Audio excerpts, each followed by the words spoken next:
আসসালামু আলাইকুম প্রিয় দর্শক। ১৩ তারিখ ঢাকা লকডাউন নিয়ে যা বললেন সাবেক পলাতক শেখ হাসিনা। নতুন বালচাল বক্তব্য শুনে আসি উনি কি বলছেন, তারপর বিস্তারিত আলোচনা করব ইনশাআল্লাহ। আমাদের সাথেই থাকবেন। আওয়ামী লীগের সকল নেতাকর্মীর বিরুদ্ধে মামলা প্রত্যাহার করতে হবে, সবাই কারাগারে যারা মুক্তি দিতে হবে। বাংলাদেশের গণতন্ত্রকে আবার আমাদের পুনরুদ্ধার করতে হবে। অগণতান্ত্রিক অবৈধ সরকার থাকতে পারে না, সংবিধানটা অনুমোদন দেয় না। কাজে ইউনূসকে হটিয়ে গণতন্ত্র পুনরুদ্ধার করতে হবে।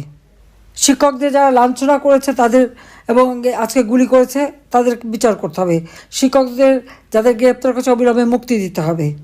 আর আওয়ামী লীগের নেতা কর্মীদের এভাবে এই অত্যাচার যারা করেছে তাদেরও বিচার হবে।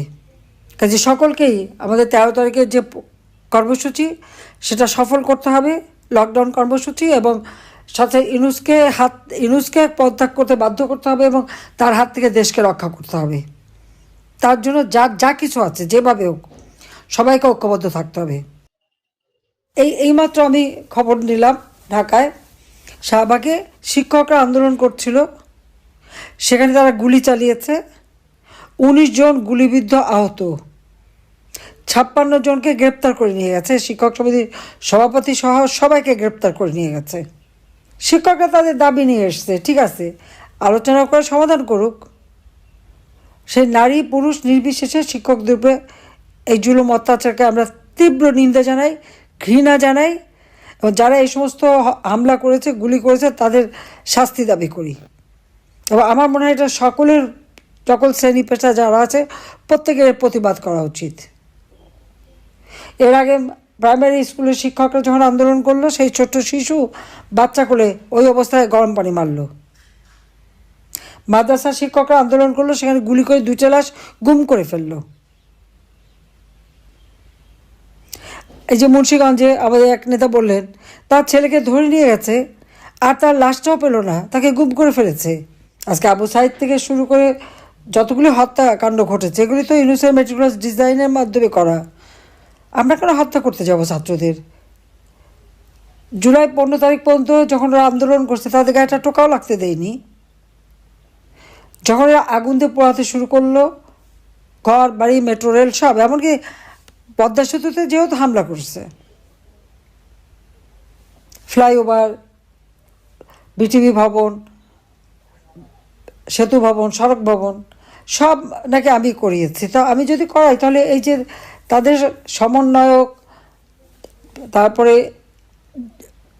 শিবিরের এবং জামাতের নেতা, ঢাকা দক্ষিণের জামাতের সেক্রেটারি তো বলেই দিল যে গণভবনকে তারা আসতে চেয়েছিল আমাকে টার্গেট করে, কারণ আমাকে না মারলে নাকি তাদের ক্ষমতায় থাকা যাবে না।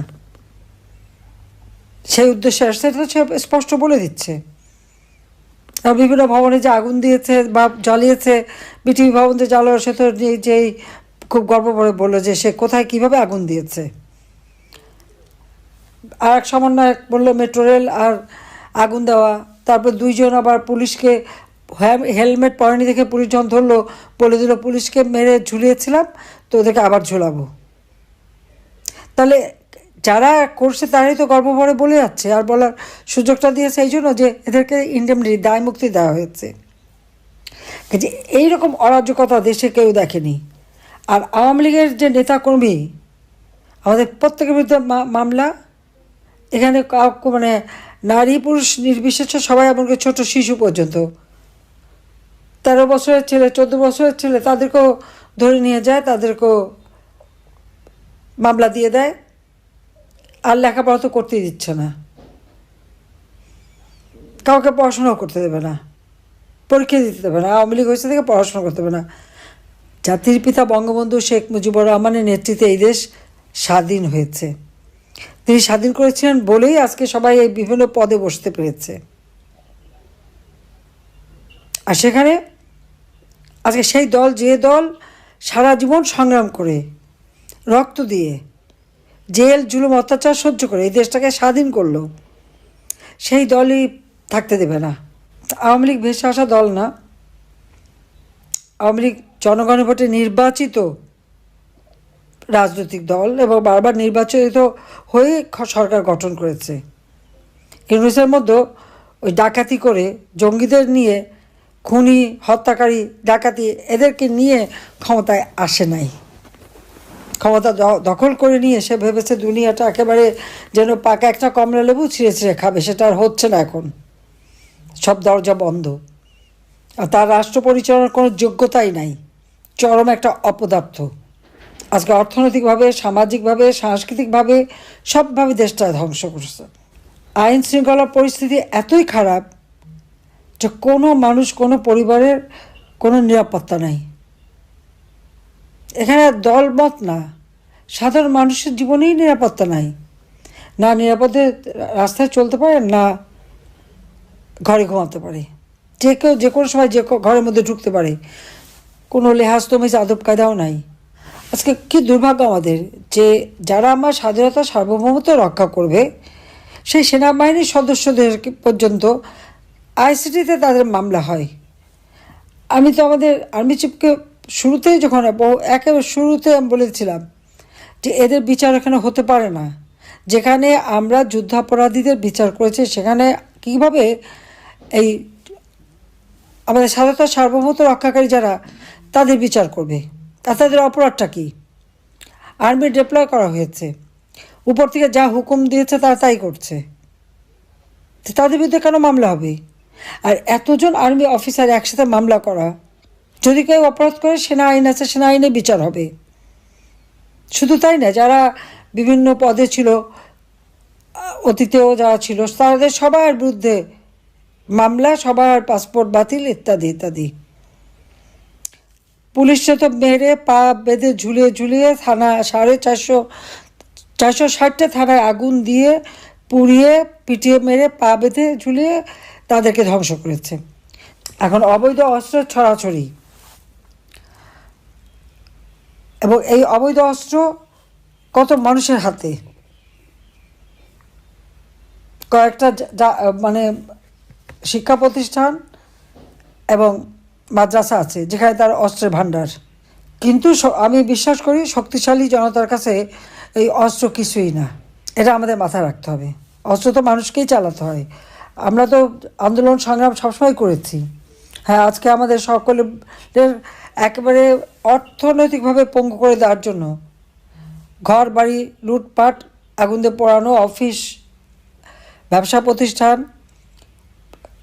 খামারের মাছ, মুরগি, গরু, হাঁস সব দিকে ফলে বা সবই ধ্বংস করে দিয়ে আওয়ামী লীগের নেতাকর্মীদের অর্থনৈতিকভাবে পঙ্গু করে দেওয়া হচ্ছে। শারীরিকভাবে নির্যাতন, জেল জুলুম তো অত্যাচার আছে, সাথে সাথে আবার অর্থনৈতিকভাবেই তাদেরকে পঙ্গু করে দিয়েছে। আওয়ামী লীগের নেতাকর্মীকে হাতে হ্যান্ডকাপ পরায়, আল্লাহ যেন দিন দেয় ওর হাতেও যেন আমরা হ্যান্ডকাপ পরাতে পারি। আর সাথে সেই উপদেষ্টা লেফটেন্যান্ট জেনারেল জাহাঙ্গীর আর আইন উপদেষ্টা আসিফ নজরুল সহ যে কটা আছে, আর তাদের এই সমন্বয়করা যারা গোপালগঞ্জে দাঁড়িয়ে বঙ্গবন্ধুর বিরুদ্ধে কথা বলছে, এই সবগুলির বিরুদ্ধে সব কটার কোর্টে দাঁড় করাতে হবে। এবং যারা আপনাদের ঘর বাড়ি পুড়িয়েছে এদের নাম ঠিকানা সব রাখবেন। আমাদের ওরকম অবৈধ অস্ত্রও নেই, আমাদের কিছু নেই, কিন্তু আমাদের জনতা আছে, আমাদের জনতা আছে, এটা মাথায় রাখতে হবে। তবে আমি একটা আশার কথা বলি যে আমাদের যারা জেল খেটে একবার এসেছে তারা কিন্তু এখন খুবই শক্তিশালী সাহস হয়ে গেছে। কাজে এখানে আমাদের সকলকে এক হতে হবে, রুখে দাঁড়াতে হবে। আর ওই শিক্ষকদের গায়ে যে হাত তুলেছে এর প্রতিবাদ সকলকে জানাতে হবে। কারণ শিক্ষকদের গায়ে হাত দেবে? লেখাপড়ার ব্যবস্থা তো শেষ করে দিয়েছে, ছাত্রছাত্রীদের দিয়ে শিক্ষকদের অপমান করিয়েছে, তাদেরকে পড়াতে বাধ্য করেছে। এরকম অপমান আমরা জীবনে দেখিনি যে এই শিশুরা যা করলো, ছেলেরা যা করলো, সে ইউনিভার্সিটি হোক আর স্কুল হোক। এই সমস্ত ছেলেমেয়েদের ভবিষ্যৎটা কি? ভবিষ্যৎটা শেষ। আমি জানি না বাবা মা এগুলি দেখে কি না। যাক, আমি এটাই বলবো যে আজকে দেশটাকে একেবারে ইউনূস শেষ পর্যায়ে নিয়ে গেছে। অর্থনীতি, রাজনীতি, মানুষের জীবন মান সব ধ্বংস করে দিয়েছে। কাজে আমার একটাই কথা, এই সেনা কর্মকর্তা তাদের বিচার এই আইসিটিতে হতে পারে না। এই খুনি হাসিনা কি বলছে শুনতে পারছেন? উনি ভারতে আছে, তারপরও তার ষড়যন্ত্র এখনো পর্যন্ত আগের মতোই আছে। উনি দেশকে রক্ষা করতে চায়। এই ১৭ বছরে কি রক্ষা করেছে? এই বিষয়টা নিয়ে আপনারা কমেন্টে জানাবেন। ভিডিওটি ভালো লাগলে লাইক, কমেন্ট, শেয়ার করতে ভুলবেন না। আল্লাহ হাফেজ।